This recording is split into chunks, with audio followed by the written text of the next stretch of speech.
Hello, my sweet, sweet doll faces. Welcome to another podcast episode. Today we are going to be doing a housewife haul, if you will, because I love to name everything. This is just going to be products I'm loving, because I'm just a product junkie and I have a shopping love. I don't want to say a problem because it's not for me anyways. Okay, so I have recently finally tried the La Mer product, or a few of the La Mer products. I have the La Mer, the Moisturizing Soft Cream. The La Mer, the Renewal Oil, because I love some face massage and oil just really locks everything in. And I have the Cleansing Foam. I did buy a few of these. Some of these were given to me.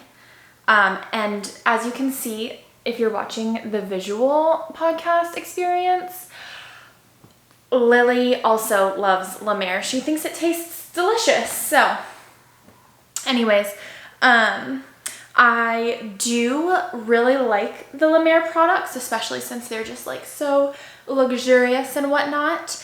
And I actually recently found some very interesting dupes for La Mer. So if you don't know about La Mer, I highly suggest watching the YouTuber Cassandra Bankson. She is actually like, I don't know if she's an esthetician or she has a background in all of this and understands the chemistry of everything and is just a very knowledgeable source for skincare. And she recently made a video for like some of the La Mer dupes with very similar ingredients, if not better, for like a wildly fraction of the cost.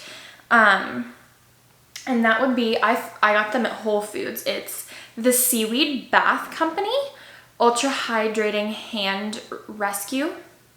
So I really liked this, but I'm veering off course. So a little history on La Mer, and I seriously cannot like recommend enough watching Cassandra Bankson's videos on these because she's so much more knowledgeable, but I just looked it up really quickly. Basically what the history of these La Mer products is, a physicist, I believe, was badly burned, and he was an aerospace physicist by day, stargazer and dreamer by night. He hoped to unlock the legendary healing powers of the sea he held so dear. So he actually is the one who like created this product to help heal his burns. And I'm probably going to explain all this very badly, but it's comical the way Cassandra Bankson does. And they essentially they handpick this seaweed, and then the fermentation process with different lights and sounds, and it's like a 3 to 4 month fermentation process for, you know, part of this luxurious product. And Cassandra is like, these products, I also got like a body scrub and the body lotion. She said that these actually you can absolutely use on your face, at least the unscented one. I might in the future, but like why not treat my body skin amazingly too? So she does insinuate that the Seaweed Bath Company, the Seaweed, did not attend a rave, you know, the light show and the sounds and stuff. But I mean, this is great. I have been using this paired with the Necessaire body serum at night on just my hands. So I have so many freaking products. There's only so much time I can take like adding extra products all over my body. Like I take very good care of my face, neck, and chest. And like I loved this idea, but this is very expensive for your whole body and you would use it up so fast and everything. I was in Sephora maybe like 2 months ago, and the lady was like trying to sell me on it, and she put a huge pump of it onto my hands and I rubbed it in, you know. And then actually as I was shopping, I was like, this is incredible. My hands soaked it in so well. My hands were so soft instantly. It didn't have like this sticky feeling, which I will add that I do actually like the sticky, oily, like the more shit on my hands, like the better. Maybe not during the day, but I like love to be able to feel some nice thick product on, because then I know it's working. So I actually have been using like maybe half a pump of this on my hands right before bed, and then I will put on the Seaweed Bath Company Hand Rescue. And honestly, on top of that, maybe some Egyptian Magic. It's an impeccable product. I'm obsessed with it. Okay, so these I highly recommend. Now, this one's a random topic, but I'm all about fragrance and scent. And some of my favorite deodorants I've been loving, which I only recently switched. Since middle school, have been using Secret vanilla scented body deodorant. And the past couple of years, I had been using the gel actually, which apparently like makes a lot of people cringe. Like, that's cool, fine, whatever, I don't really care. Because it smells amazing. I love vanilla, and the gel like is so much easier to shave your armpits, and it like clogs up your razor. Like, it doesn't actually, like versus like the white compound stuff. That being said, I have recently really gotten into the Donna Karan Cashmere Mist, and it doesn't quite smell, I mean, like, it's a very musky, I'm maybe not gonna describe this well. It still smells sweet. It's obviously not like vanilla. And I don't know, it just is like perfume for my armpits, and I'm here for it. I'm also not one of these people that, as healthy and like conscious as I am of all of these things, sorry, my nose is itchy. As conscious as I am of these things, I have not been the person that's like, I need an all-natural deodorant. I totally understand the benefits of either using a more environmentally and body conscious deodorant or not using deodorant, but I'm a gal that likes to smell good, and I do enough great things for my body that I'm like, I'm just gonna use whatever deodorant, even if it has chemicals in it, because I want to smell nice. But that being said, I recently was in Target and found the most fun fragrances of native deodorant. I picked up oat milk latte, like swoon, and matcha and sweet cream. Like, this is like, and I guess this doesn't have, it's paraben free, aluminum free, like I'm sure it's free of all the nasty shit you're not supposed to have in your body, but these smell amazing and they're really nice. I put them on like right after a shower at night, and I did notice that like I have to reapply this like once or twice during the day with these natural deodorants, because I actually do stink. All these years I thought I just didn't stink, but actually it was my antiperspirant or like whatever BO it covers up. So yeah, these I'm seriously loving. Most of these are just beauty products, but I will get into some other things as well. Okay, the Kiehl's Creme de Corps. I started with a small bottle, and then I moved up to the 16 ounce, and now I found like a gallon size. It's not really a gallon, but I bought that shit so fast. And like I'm already halfway through it. This stuff is amazing, and it almost smells, I mean, like it doesn't have a scent, but like it does. It smells like creamy lotion, but like with a hint of cinnamon. I don't know. My brain is crazy. I am a huge fan of self-tanners. I don't go to tanning beds anymore, and I know they're really bad for you, which is a big reason I stopped. They're bad for your overall like skin health, and it's just gonna age you faster. And then I was getting to the point where I would like cover my face and neck in the bed with like a towel, so that it wouldn't like be as an intense experience for my skin, because my body skin is like a lot tougher, right? And then I was just like, is this really worth it to me, it's not. If that's something that like you're like, yes, I want to be tan. No, I don't want to sit here and fake tan all the time, or like spray tan or whatever. Then like whatever your thing is, like just do it. Like honestly, like I used to be, once I was changing, I was like, no, you should not go to the tanning bed. It's so bad for you. Treat yourself better, blah, blah, blah. Like, just, like, treat yourself better in another way, you know? Like, if tanning, like, I know being tan for me is very important, but I would rather fake tan, you know? So, you know, just love yourself, and if loving yourself is going into a tanning bed, then so be it. Like, just be careful, wear your eye goggles, and then maybe cover your face and neck, or put sunscreen on your face and neck. You know, just be very careful with your more delicate skin. That being said, I am loving this Loving Tan Platinum Ultimate Self-Tanning Mousse in the color Maximum. It is for experienced tanners only, and it's the Black Label, bitches. Black Label.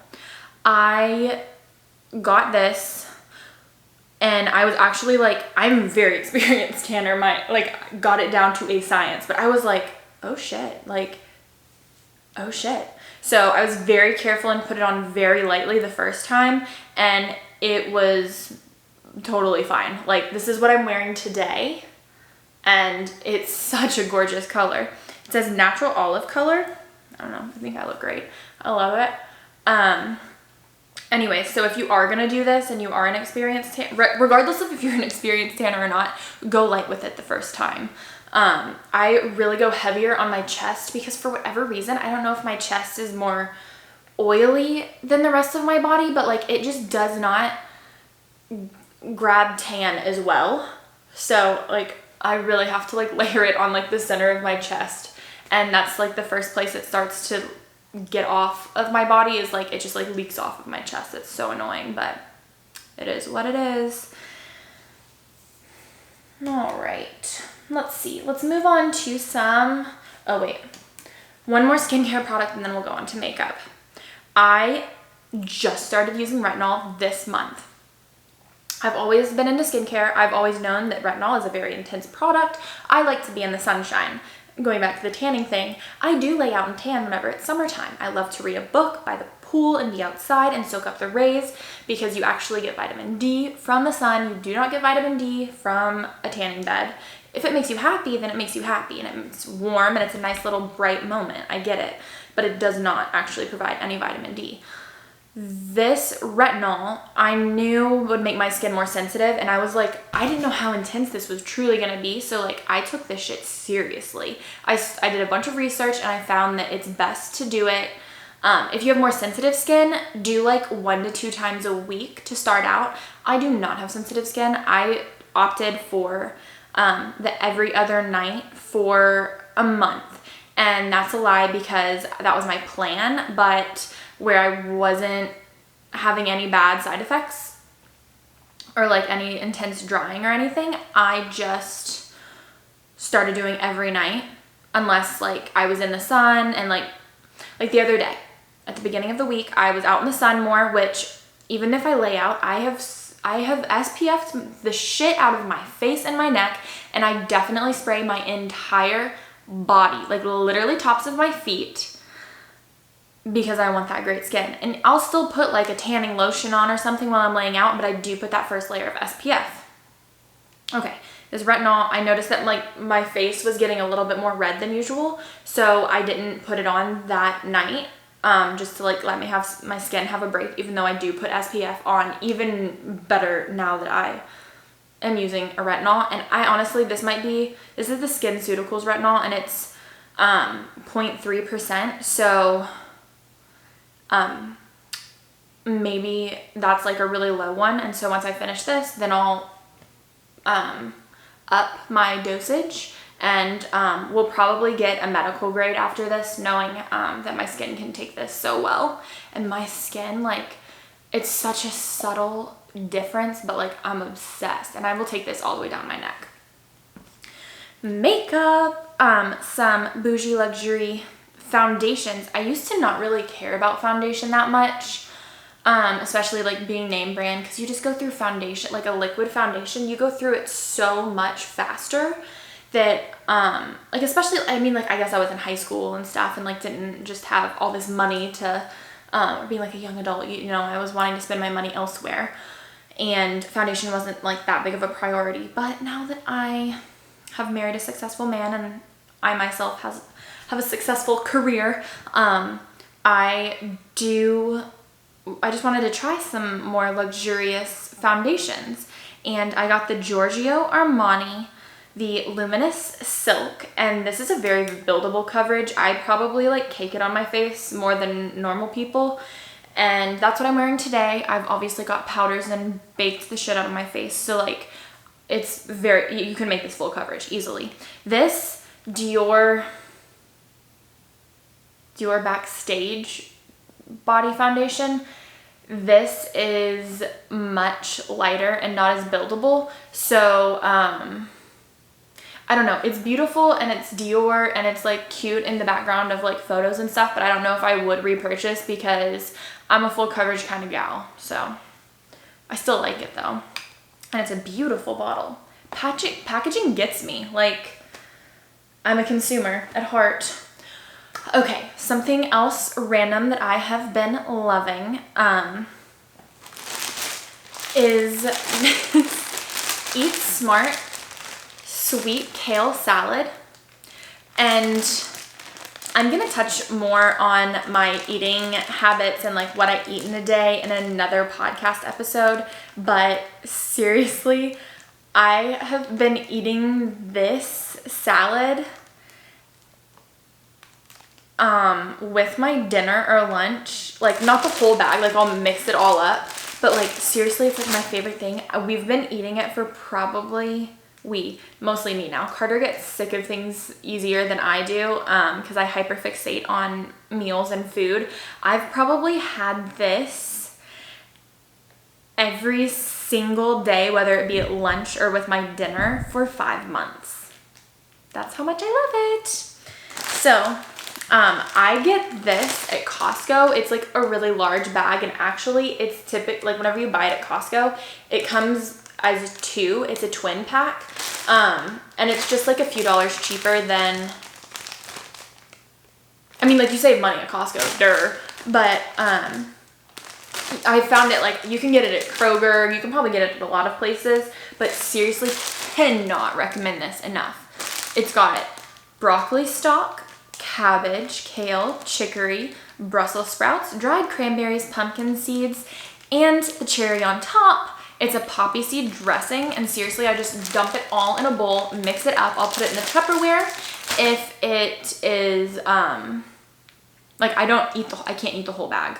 Like, I mean, I'm sure I could, but anyways, something else that I've found fascinating. So growing up, like I've always been health conscious and probably part of the, I was probably influenced by diet culture a lot more than I'd like to admit, but there was always this level of intuition where I was like, well, just because it's like 5 calories or 0 calories, you're still consuming something, and it's probably just chemicals. But you know, like I do like skinny cow, like I would try to find like the skinny version of things, which is also totally fine.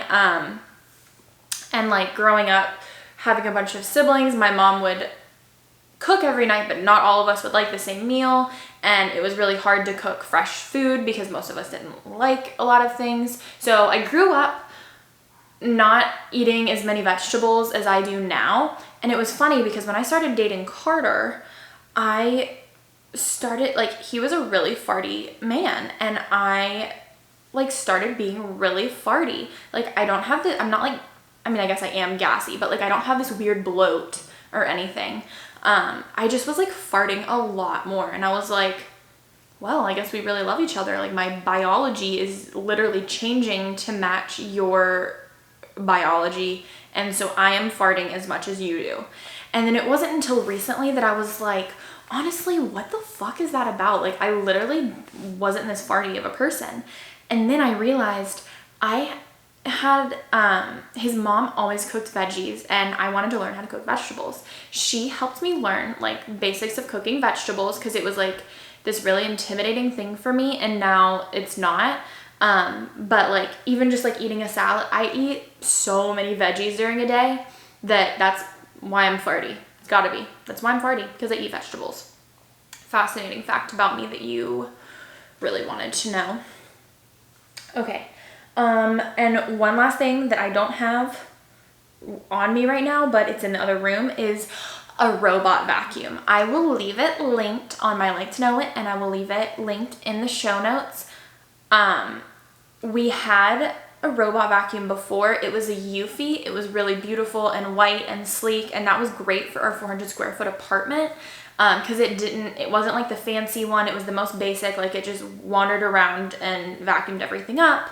And this one, because when we moved, it like, our poor little Eufy, like, it was much too big of a house for her to clean. So we got a Robo-Rock. I'm gonna leave it in the show notes. It's a fancy one that like maps out the house, and Carter has the app, and like, he's like, oh, you want me to clean this room? And he'll be like, da, da, da, da. Okay, go clean the master bedroom. Go clean this bathroom. Go clean the kitchen. Like, you know, like if there's more of a mess in one place. We have it on a schedule. It runs every single day at 10:30. And that is the biggest. We have hardwood floor in every single room, or tile in the bathrooms. Like it's all like, and then we have one single rug in the living room. So like if there's even like, we hate things on our feet. And this has just been a seriously great way to just keep the house feeling clean and straight without an issue. I highly recommend some form. I just saw a bug in the window. I highly recommend some form of a robot vacuum to clean for you daily. And you like, and another tip, whenever you first get any kind of robot vacuum, you're gonna have to empty its butt out like once a day. Even if it's a small space, because the amount of honestly dust that you don't even realize is built up, it's eye-opening to say the least. All right. That concludes my Housewife haul of the products I'm loving. I hope you guys enjoyed, and please let me know if you guys try some of these. If you leave this, like, trying one thing, try the seaweed lotion and the kale salad. Like, please, those are the top two things that I want you guys to take away from this. And they're like probably two of the most affordable things to take away with this. And one more thing for those watching, this headband is just from Amazon. It's like a Gucci dupe. And this top is by this this local blogger. She opened her own online boutique, and it is called Pretty Neutral. I will leave it linked and tag it. It was a bodysuit, but I have a very long torso, and I've bought 2 bodysuits in my entire life, and both times my long torso, like, it just will ride up my vagine and my butt crack and like give me a wedgie, and then I'm like all bent over. So I actually just cut them and sew the edges, and this actually unintentionally ended up being like kind of ruffly and even more feminine and cute. But it's just like a little tie. It's like such a perfect pink, but I turned my bodysuit into just a tank top because long torso can't handle it. Anyways, bye dolls.